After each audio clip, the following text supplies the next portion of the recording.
Olá a todos, sejam muito bem-vindos ao nosso curso de modelagem hidrológica, transformação chuva-vazão.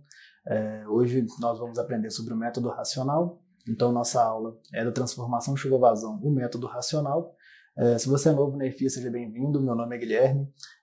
Se você já fez outros cursos com a gente, seja bem-vindo novamente. Vamos iniciar a nossa aula. Eu sou mestre em recursos hídricos, em hidráulica e recursos hídricos pela Universidade Federal de Minas Gerais, a UFMG. E também sou engenheiro civil, formado pela UFMG. Minha experiência profissional, eu trabalhei com projetos de pontes, viadutos, bueiros e passarelas para fazer dimensionamento estrutural dessas estruturas para estradas e rodovias, né? Depois disso, eu iniciei meu mestrado em hidráulica e recursos hídricos, com pesquisa de modelagem de processos hidrológicos. Possuo atuação atualmente em projetos de estimação, chuva-vazão. Trabalhei com projetos de estimação de chuva para valores mínimos no estado de Minas Gerais, em 2020. Atualmente eu trabalho como hidrólogo, no dimensionamento de diversas estruturas hidráulicas para drenagem superficial, drenagem urbana, dimensionamento de estruturas hidráulicas e segurança de barragens para mineração. Então, aqui nós vamos falar um pouco sobre a importância do tema, né? Que no caso é o método racional, a transformação chuva-vazão. Então, os métodos de transformação chuva-vazão são muito utilizados na engenharia de recursos hídricos devido à escassez de estações pluviométricas para os mais diversos tipos de estudo. Então, por exemplo, você tem que fazer o dimensionamento de uma sarjeta, de uma galeria, de um bueiro, de alguma estrutura que não vai passar uma vazão perene ali. E por isso, ou às vezes também devido a alguma estrutura que tem essa vazão perene, você pode não ter um monitoramento dela. E devido a essa ausência de monitoramento, o que a gente faz para poder estimar essa vazão é usar métodos de transformação chuva-vazão. A gente pega as informações regionais de chuva, de diversos postos, de um posto mais próximo, e transforma essa chuva em vazão, para poder fazer o dimensionamento. Então, o método racional é um dos métodos mais simples que nós temos hoje para poder fazer esse tipo de transformação. E vocês vão ver aqui que ele é fácil de aplicar, é um método bastante tranquilo, vai ser bem fácil de pegar esse conteúdo. Então, aqui a gente pode, o que eu posso passar para vocês é que ele pode ser utilizado na obtenção da vazão de projeto das nossas estruturas, que a gente está interessado em dimensionar, né? Para o dimensionamento de galerias, por exemplo, de águas pluviais, de sarjetas, pode ser de um acesso, pode ser de uma rua, pode ser de uma rodovia. Canaletas, mesma coisa, você tem diversas aplicações para as canaletas, e também bocas de lobo e pequenos canais ou bueiros. Então, os objetivos de aprendizagem que nós temos aqui.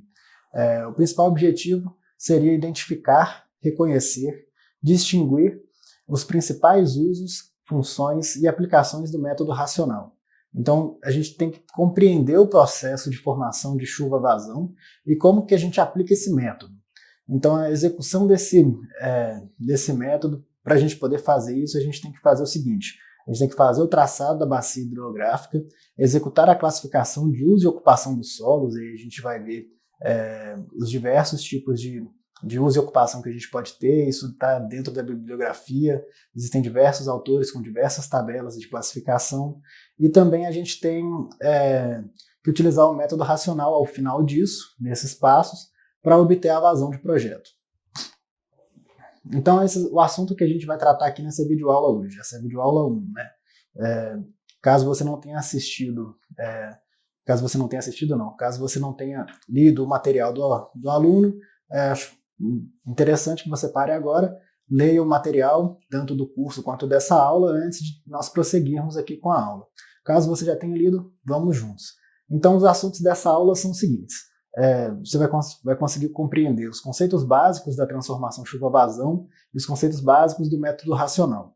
E, além disso, como realizar a obtenção dos parâmetros de entrada do método e a aplicação do método. Então, vamos trabalhar também uma situação prática nessa aula.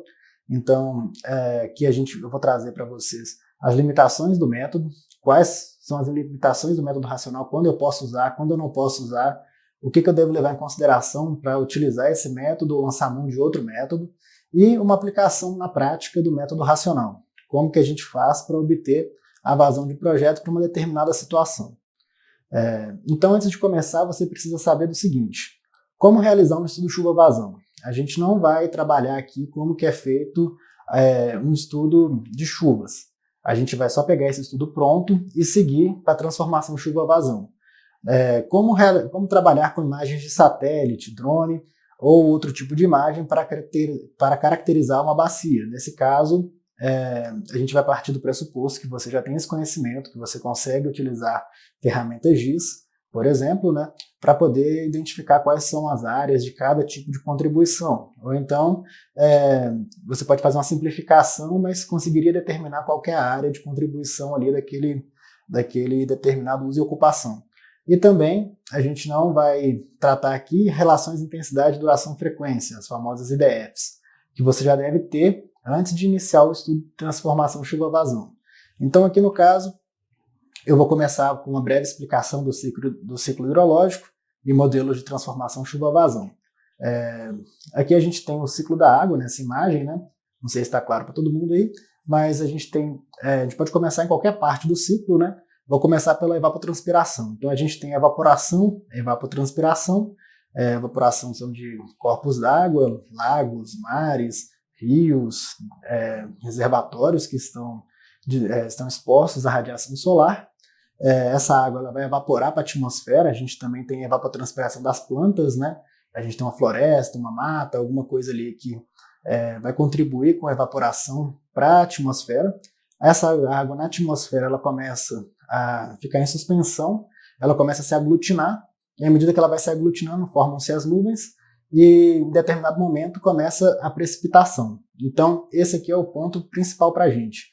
A gente vem da precipitação, essa precipitação a gente pode ter um armazenamento dessa água como gelo em algum local de elevada altitude. Não é muito comum aqui no Brasil, mas caso você esteja trabalhando em algum projeto que tem que considerar isso, você pode considerar durante o seu ciclo hidrológico, no seu balanço hídrico. E aí, essa água que precipitou, ela precipita e aí existem algumas formas de continuar o ciclo. A principal forma que a gente quer saber aqui é quanto dessa água que precipitou vai transformar em escoamento superficial, que é aquela água que cai e vai para os rios. Ela se transforma num escoamento de fato.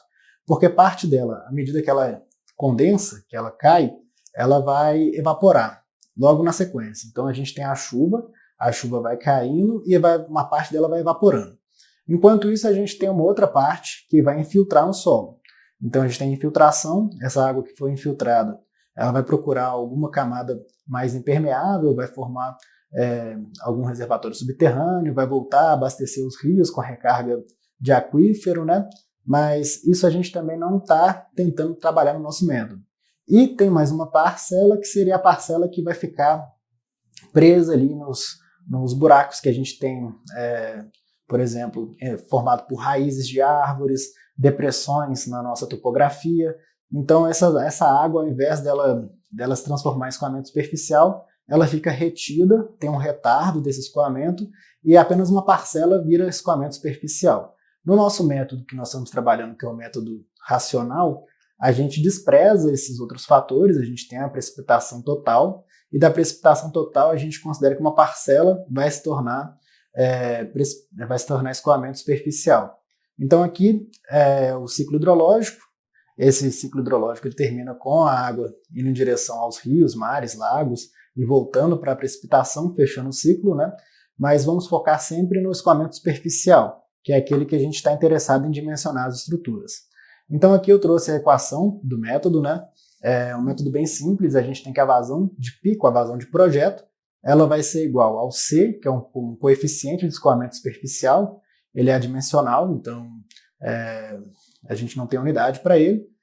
O I, que é a intensidade de chuva de projeto, então essa intensidade está relacionada com a duração da chuva, com o tempo de retorno com o que você quer estabelecer para fazer o dimensionamento da obra, o que é determinado pela legislação, e também a área de afluência daquela estrutura, da nossa bacia hidrográfica. E tudo isso a gente multiplica por 0,278 para transformar as unidades para as unidades que nós usamos aqui no Brasil, que é do Sistema Internacional. No caso, a gente tem a área em quilômetros quadrados. mas poderia ser algum outro tipo de transformação. Aqui a gente tem as unidades que são utilizadas diretamente nessa fórmula. Lembre-se sempre que a vazão vai ser em metros cúbicos por segundo, o coeficiente de escoamento é adimensional, a intensidade entra em milímetros por hora e a área em quilômetros quadrados. Então aqui vamos passar por cada um dos tipos de coeficientes que nós temos de entrada, né, das nossas variáveis. Então começando pelo coeficiente de escoamento superficial. O coeficiente de escoamento superficial também é conhecido como escoamento coeficiente de runoff, coeficiente de deflúvio. Existem outros nomes também que você pode acabar encontrando na literatura. Ele basicamente transforma qual seria o tanto de chuva da precipitação total que se transforma em precipitação efetiva, que se transforma em escoamento de fato. Então, através das tabelas que nós temos em diversos autores, diversos tipos de fontes, a gente consegue determinar qual seria o melhor coeficiente de escoamento para a nossa bacia em análise, né, para poder determinar a vazão de projeto. Então a gente tem, por exemplo, essa tabela aqui, que está no livro de Pinheiro, né, 2011. Essas referências todas elas estão no material do aluno, então reforço aqui, se você não leu, corre lá, dá uma lida, tem bastante coisa interessante.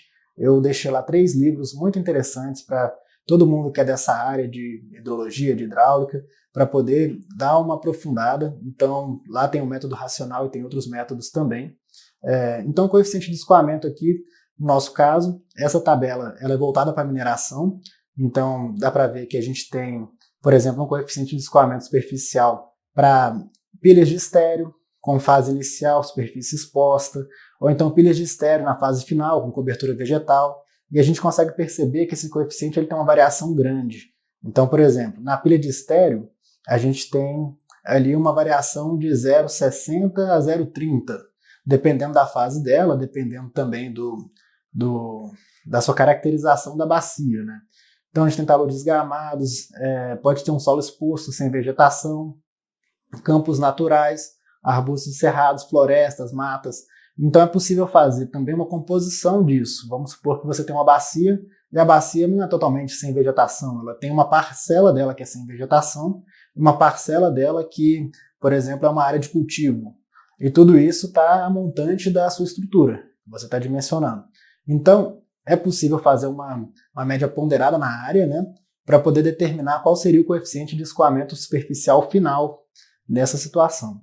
Então, aqui também a gente tem a intensidade de projeto, que é outra variável que entra no nosso método, né?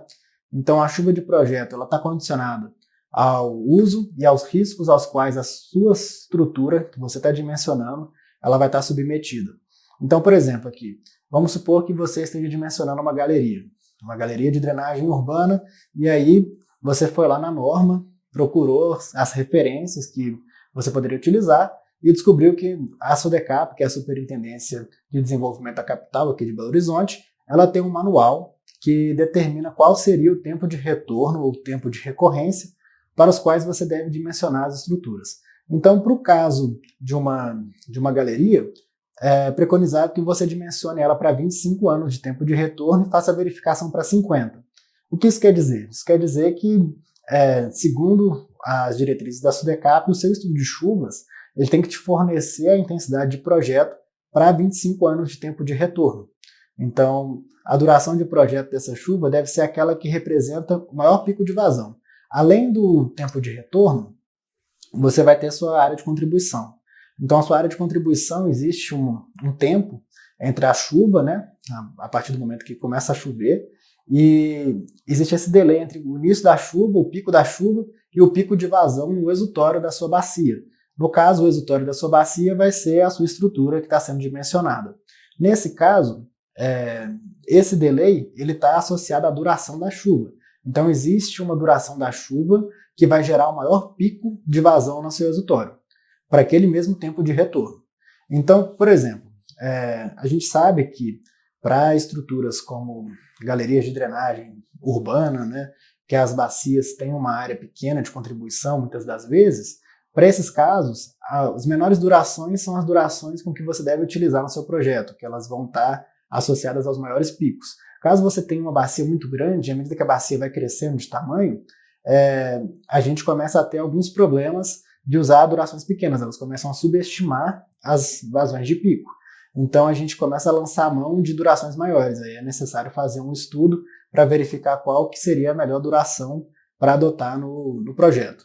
Então esse pico ele depende muito de características da bacia. Uma bacia comprida ela vai ter um comportamento diferente de uma bacia redonda. Então o formato dela influencia bastante, o tamanho também influencia bastante na duração da chuva que você deve utilizar como duração de projeto. E com isso você consegue determinar a intensidade de projeto. Então, para o caso de bacias pequenas, como eu falei aqui agora, as durações pequenas tendem a ter uma vazão de pico maior. Então, no caso, quando a gente tem bacias pequenas, lembre-se sempre de tentar utilizar as menores durações disponíveis no seu estudo. Isso pode ser 5 minutos, 6 minutos, 10 minutos, 15 minutos. Depende muito do estudo de chuvas que você tem disponível para aquela região ou então que foi desenvolvido para o seu estudo, né? Em geral, quando a bacia é bem pequena, a gente tem uns tempos de pico em torno de 3 minutos. Só que isso é muito complicado de conseguir na prática, né? Você conseguiu essa informação com muita precisão. Então, à medida que você faz uma desagregação da chuva, que essa chuva ela passa, por exemplo, de uma medição diária para transformar numa chuva de 6 minutos, isso aí você começa a perder qualidade nos seus dados, você começa a ter uma incerteza cada vez maior. Então, às vezes, é melhor você trabalhar com 10 minutos, ao invés de trabalhar com 3 minutos, porque a chuva de 10 minutos ela vai ter uma incerteza bem menor do que a chuva de 3 minutos que você conseguiu gerar. Então, isso vai muito de uma análise de sensibilidade, né, para você poder verificar qual seria o seu tempo de pico exato, a sua duração de pico exata, né? Então, esse fato da duração ela ser influenciada na intensidade de projeto que você vai determinar, isso se deve ao tempo de concentração e ao tempo de pico da bacia analisada.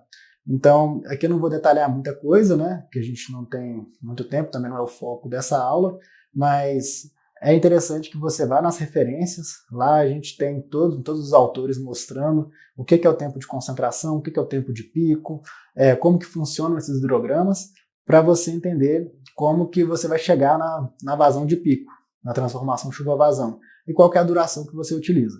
Então, é comum utilizar o método de Kirchhoff, que foi desenvolvido para bacias rurais nos Estados Unidos, né, para determinar o tempo de concentração. Então, além do método de Kirchhoff, tem vários outros métodos, cada método tem sua aplicação, mas o método de Kirchhoff é um dos mais utilizados para bacias pequenas. Então, você vai lá, por exemplo, pode usar o método de Kirchhoff e vai determinar uma duração, que seria a duração do tempo de concentração. Depois disso, você coloca que a sua duração é em torno de 60% a 66% do tempo de concentração, você vai encontrar o tempo de pico, que seria o tempo entre o início da sua chuva e o tempo de pico da onda de cheia para a qual você está dimensionando. E aí seria, nesse caso, que estaria aqueles 3 minutos que eu comentei agora há pouco. Então vamos supor, você fez o estudo de chuvas, chegou lá, que o seu tempo de pico é 3 minutos. Seu tempo de pico é 3 minutos, você vai teria que ter um projeto um estudo de chuvas, né, de tal forma que te fornecesse qual seria a precipitação para uma chuva de 3 minutos, que seria o seu caso crítico. Só que pode acontecer que você não tenha essa chuva, então você tem que adotar alguma coisa ali, como se fosse um trade-off, para poder determinar qual seria a melhor duração para a sua chuva de projeto. Mas tente sempre levar em consideração o tempo de concentração da sua bacia. Então, através da duração da chuva e do tempo de retorno, né, com essas duas variáveis, você, através de uma intensidade, duração, frequência, que é uma equação IDF, consegue obter a sua intensidade, que é o que a gente precisa para colocar dentro do nosso método. Então, aqui foi mais ou menos um review, né, desse estudo de chuvas, para a gente poder dar uma alinhada no pessoal, para todo mundo conseguir prosseguir na aula, mas é dessa forma que a gente faz. A gente busca sempre no estudo de chuva a intensidade de projeto. E o método a gente simplesmente entra com a intensidade de projeto. Então a outra variável que nós temos aqui é a área da bacia. Então como que a gente obtém a área da bacia? É necessário ter um levantamento topográfico, né? Muitas das vezes pode ser que você não tenha o levantamento topográfico e o cliente te passe alguma topografia, ou você tem que inferir essa topografia por imagens SRPM, imagens de satélite. A precisão nesses casos ela é bem menor, né? Você pode estar errando na hora de traçar a bacia, mas já é alguma coisa, melhor do que não ter nenhuma informação. Mas geralmente o pessoal, as empresas, o seu cliente, ele vai te fornecer uma topografia. E essa topografia, depois de validada, é possível traçar a área dessa bacia de contribuição. Então você tem lá, por exemplo, um bueiro em determinado local, e aí você parte do ponto do exutório desse bueiro e começa a traçar para montante, de jusante para montante, a sua bacia. Então, determinado exutório, você parte nas curvas de nível, né? Em geral é comum que nos projetos de engenharia a gente tenha curva de 1 em 1 metro. Então, a partir dessas curvas você vem subindo, pode ser no AutoCAD, pode ser no GIS, existem diversas ferramentas para fazer isso.